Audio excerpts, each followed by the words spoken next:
Quando a gente fala em disciplina, o que vem à sua mente? O que vem à nossa mente quando nós pensamos nesta palavra? Disciplina. Talvez para quem está familiarizado com o ambiente estudantil, a palavra disciplina nos remete aí aos trabalhos, né, escolares que nós devemos realizar, dar conta para que passemos de ano. Talvez venha à sua mente, venha à nossa mente, a figura de um general que, no quartel, coloca os seus soldados debaixo de rígidas disciplinas. Quem sabe ainda venha à nossa mente a figura da Super Nanny, não é? E as crianças tremem diante da Super Nanny com a possibilidade de irem para o cantinho da disciplina. Então, dependendo, irmãos e irmãs, de como nós concebemos esta palavra disciplina, o seu sentido pode ser para nós um penar, pode ser para nós um pesar. O que a palavra disciplina representa para você? Ela é um penar? Ela é um pesar? Ou ela é uma ferramenta para que a gente viva de forma melhor, de forma mais satisfatória? Quando nós falamos em disciplinas espirituais, também ela pode se constituir para nós um peso. Ela pode ser para nós um fardo, quando nós nos valemos das disciplinas espirituais apenas para cumprirmos regras que a religião estabeleceu para cada um de nós. Mas, irmãos, se por outro lado nós nos apropriarmos dessa disciplina, ou das disciplinas espirituais, como ferramentas que Deus concede à sua igreja para que a gente cresça, para que a gente amadureça na fé, aí sim, nós podemos perceber que não é um fardo, que não é um peso, mas é de fato algo que nos traz vida e nos traz vida também em abundância, para que a gente viva de acordo com a vontade de Deus. Eu estou então trazendo essas palavras introdutórias a respeito das disciplinas espirituais, para que a gente possa se deleitar nas disciplinas que Deus estabeleceu para nós, não como fardo, mas como meios de graça que nós, enquanto cristãos, precisamos conhecer, desenvolver, para que a gente seja edificado pelo próprio Deus. A primeira das disciplinas que eu então apresento aos irmãos nessa noite, ela pode ser retirada de um versículo bíblico, que nos remete a um cântico. 3 palavrinhas só, que eu aprendi de cor. Qual que é? Não é. Orai sem cessar. Orai sem cessar. 1 Tessalonicenses, capítulo 5, versículo 17. Orai sem cessar. Por que será que o apóstolo Paulo coloca essa ordem para nós? Ele coloca para a igreja. Nós somos esta igreja no século 21. Por que ele diz assim para nós, por intermédio do Espírito Santo? Orai sem cessar. Eu gostaria de extrair algumas lições a partir deste versículo para a nossa vida nessa noite. Em primeiro lugar, irmãos e irmãs, olhando para esse texto, eu percebo o seguinte, que a oração deve ser um estilo de vida. A oração deve ser um estilo de vida. Então, este é um primeiro conselho que o apóstolo Paulo traz à igreja e traz a nós nessa noite também. Faça da oração um estilo de vida. Outra tradução possível para esse texto paulino seria: orai constantemente. Em outras palavras, ele está dizendo que, enquanto nós vivermos, enquanto o ser humano vive, ele deve orar constantemente, em todo o tempo. Isso demonstra para a gente, irmãos e irmãs, a importância dessa disciplina espiritual. É interessante que o apóstolo Paulo escreve aqui em uma igreja, e olhando para todas as igrejas às quais ele escreve, me parece que essa igreja é uma igreja muito madura, dentre as outras igrejas. Lá no capítulo 1, versículo 3, o Paulo já traz um elogio para esta igreja, porque ele diz: olha, eu percebo em vocês a operosidade da vossa fé. Ele traz um grande elogio para esta igreja. No capítulo 1, versículo 7, ele diz assim: olha, vocês têm se tornado modelo para todas as igrejas da Macedônia e da Acaia. É uma igreja modelo, Paulo está dizendo assim para esta igreja, no capítulo 4, versículo 9, ele diz o seguinte: no tocante ao amor fraternal, não há necessidade que eu vos escreva nada. É uma igreja madura. E para uma igreja madura, o apóstolo Paulo poderia, quem sabe, dizer assim: olha, vocês estão bem. Apesar dos problemas, apesar das perseguições, vocês são testemunhas fiéis de Jesus. Vocês podem relaxar na vida espiritual. Vocês podem orar menos. Mas é o contrário que ocorre. Apesar da situação favorável, em meio à perseguição, em meio aos conflitos, a igreja ainda permanecendo fiel, o Paulo traz uma palavra que é imperativa: orem sem cessar. Orem sem cessar. Irmãos e irmãs, a gente pode fazer um paralelo com a igreja atual. E a gente tem que trazer com muita responsabilidade isso para nós.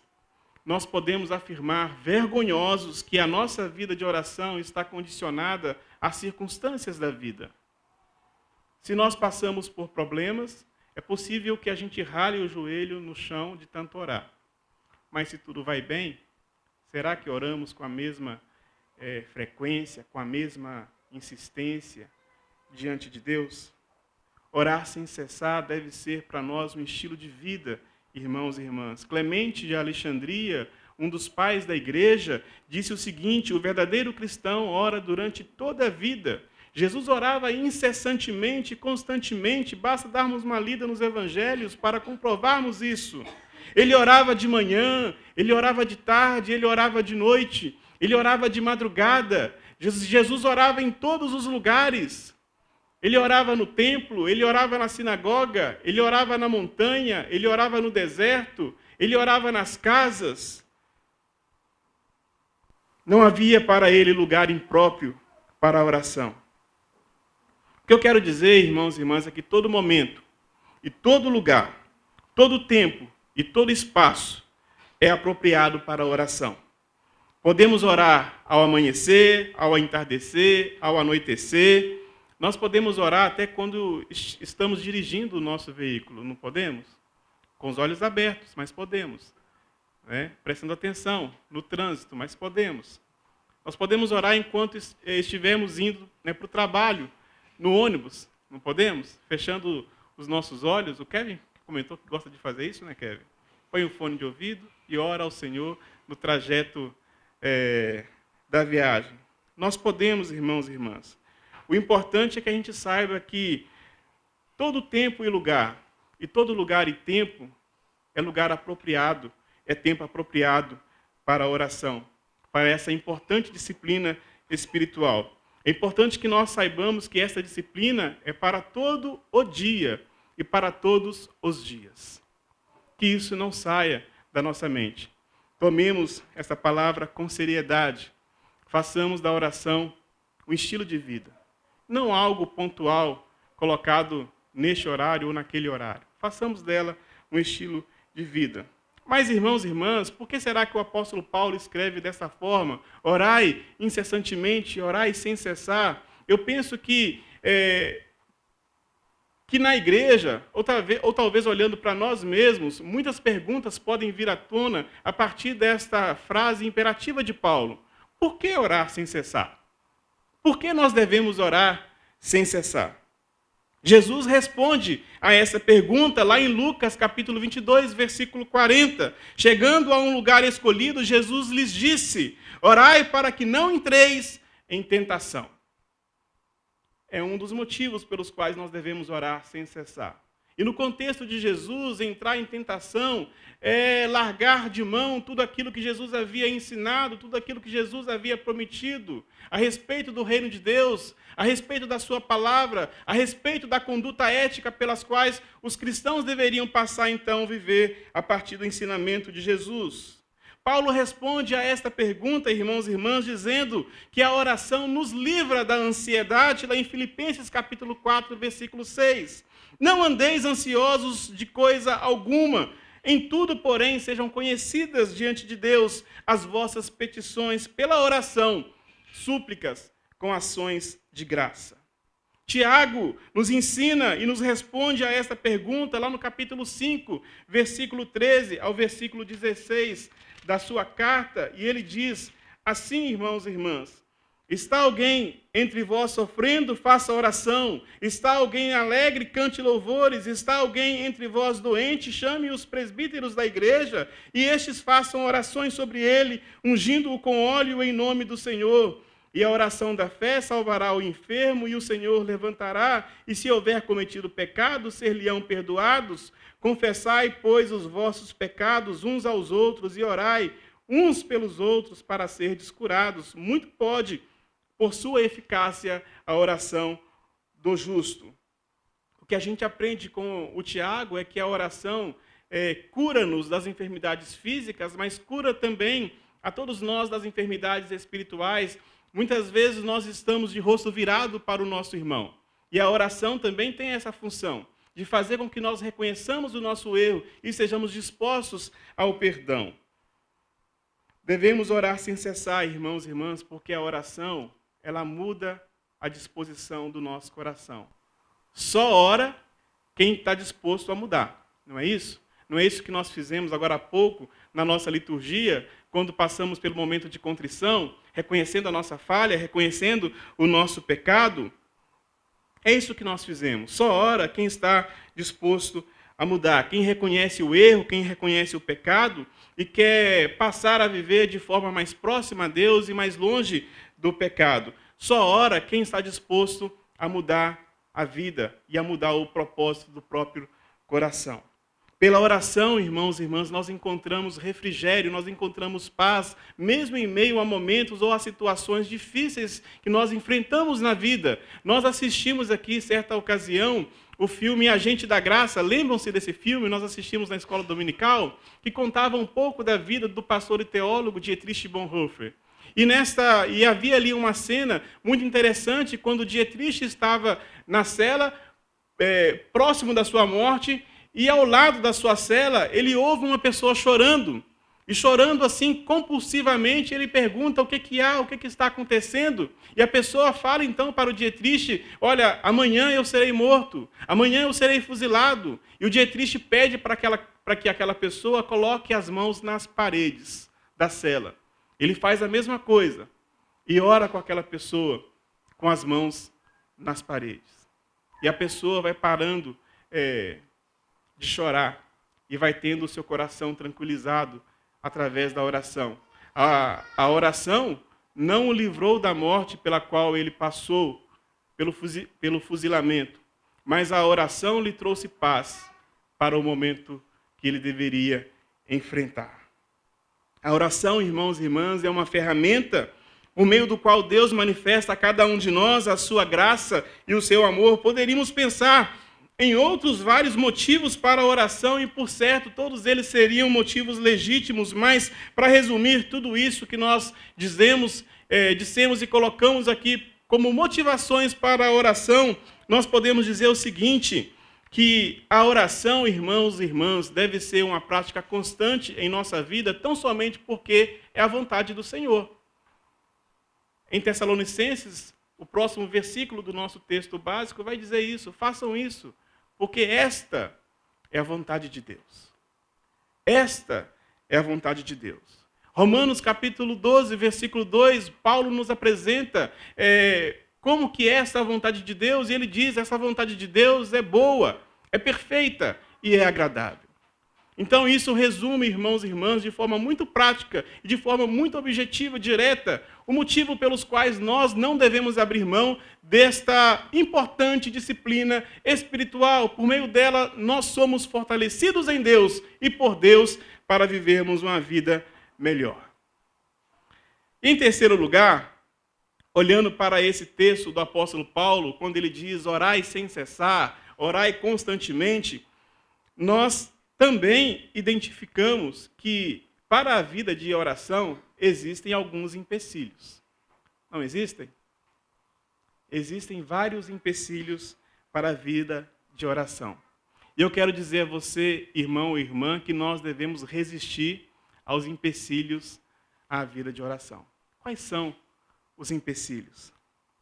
O tempo em que nós vivemos, por si só, já é um grande empecilho à vida de oração. Eu poderia dizer, colocar como um destes empecilhos a rotina.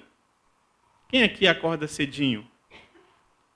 Hein? Olha, todo mundo, né? Muita gente, né?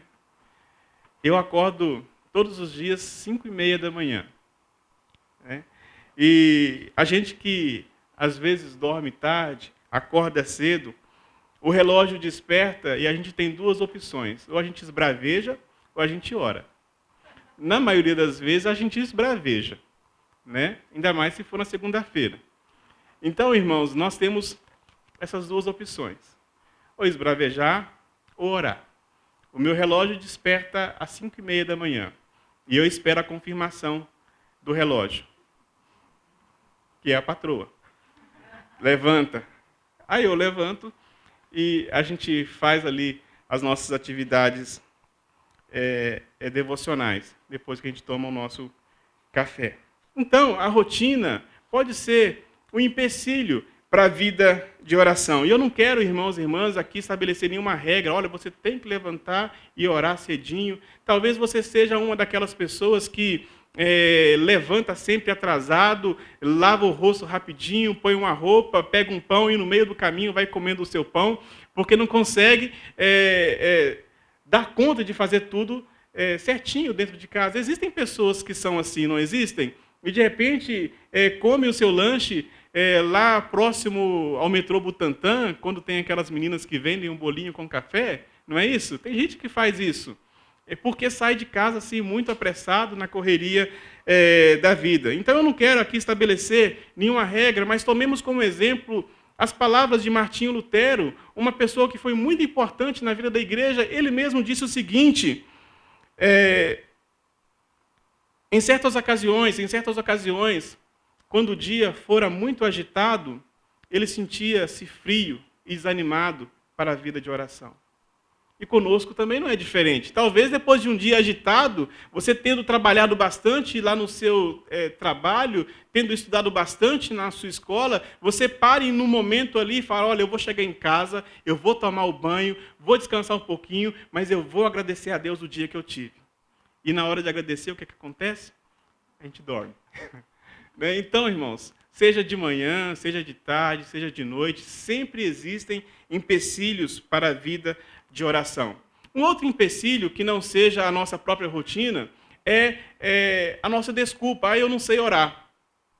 Tem gente que não ora porque eu não sei como orar.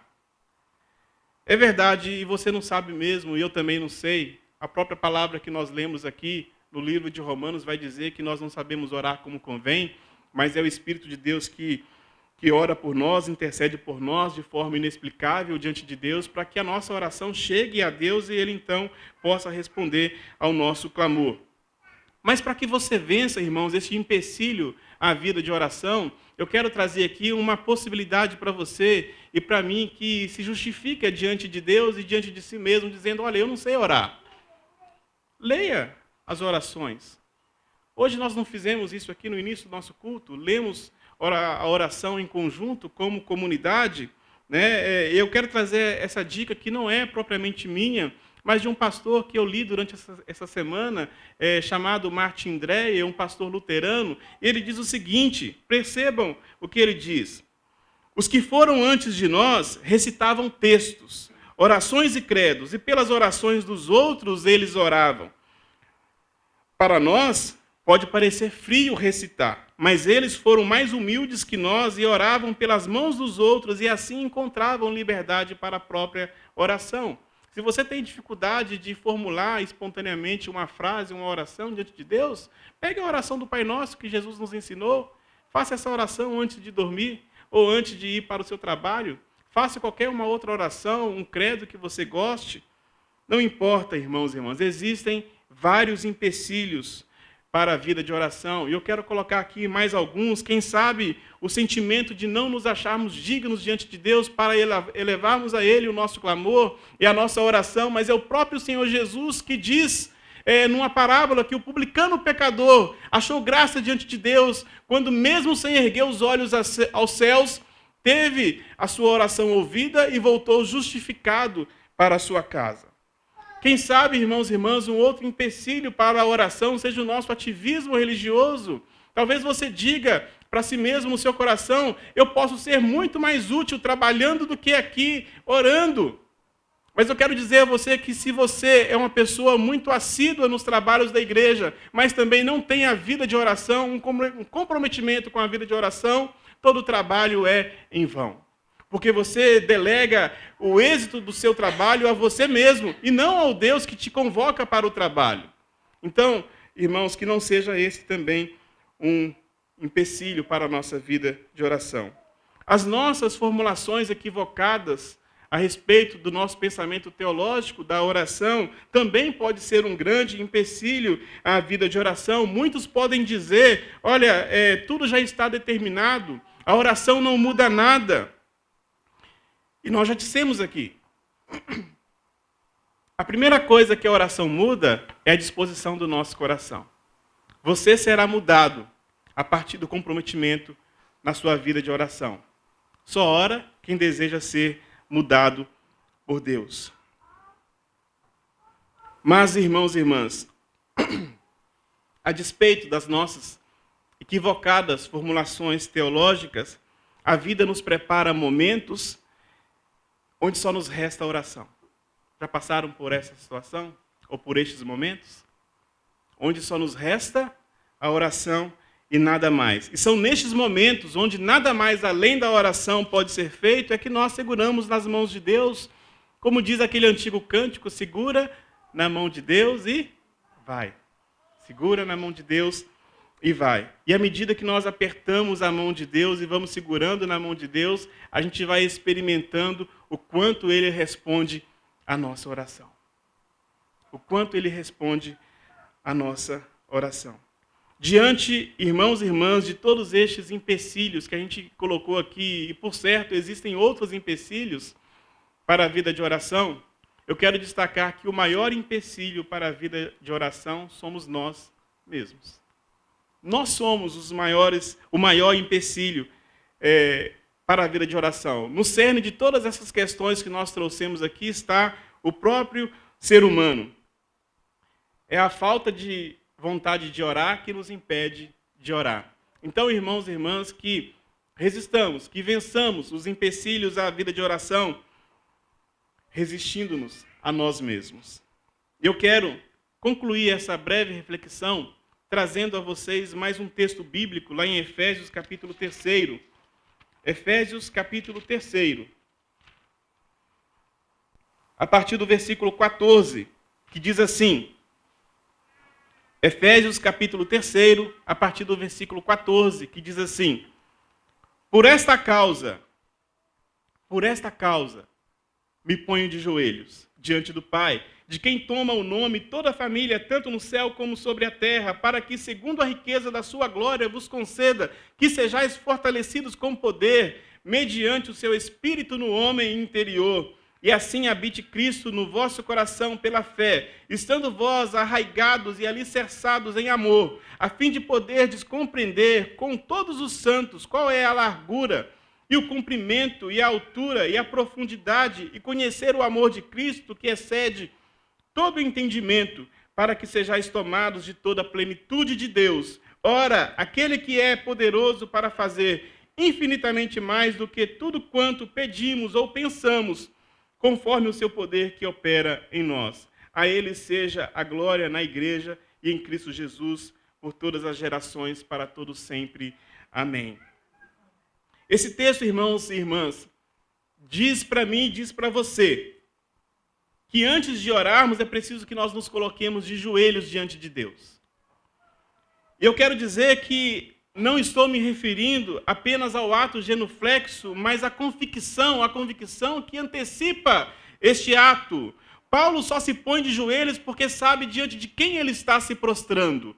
Paulo sabe diante de quem ele está se prostrando. Da mesma forma, nós devemos atender à ordem divina de orar sem cessar, de orar constantemente, mas tão somente se tivermos a firme convicção de que prostrar-se diante de Deus é a melhor coisa a ser feito. Faça da oração um estilo de vida. tenha plena convicção dos benefícios da oração e resista aos empecilhos para a vida de oração. Mas antes e acima de tudo, irmão e irmã, saiba diante de quem você está se ajoelhando. Saiba que o Deus a quem clamamos é o Senhor Todo-Poderoso, de quem toma o nome toda a família, quer no céu, quer na terra, como diz aqui o apóstolo Paulo. Saibamos, irmãos e irmãs, que prostrados diante dele, Cristo, que habita e que habitará em nós, para compreendermos, junto com os irmãos, é uma ação coletiva também a oração, as proporções inimagináveis do amor de Deus, e que por isso, superando todas as nossas expectativas durante a nossa oração, Ele faz, irmãos, infinitamente mais do que tudo quanto nós pedimos, do que tudo quanto nós pensamos, conforme o poder, o seu poder que em nós opera. Um cântico que nós entoamos aqui durante o momento de contrição diz que, em muitas ocasiões, falta ao coração dorido gozo, paz, consolação. É porque nós não confiamos tudo a Ele em oração. Que não seja assim conosco. Que esta disciplina, esta importante disciplina espiritual seja nossa companheira diária. Não como fardo, não como lei, mas como preciosa ferramenta que Deus oferece à sua igreja para um diálogo mútuo, onde nós falamos com Ele e onde nós, por certo, ouvimos Ele falar conosco, dando direção e entendimento para que vivamos e vivamos com qualidade. Que Deus assim nos ajude e nos abençoe. Amém.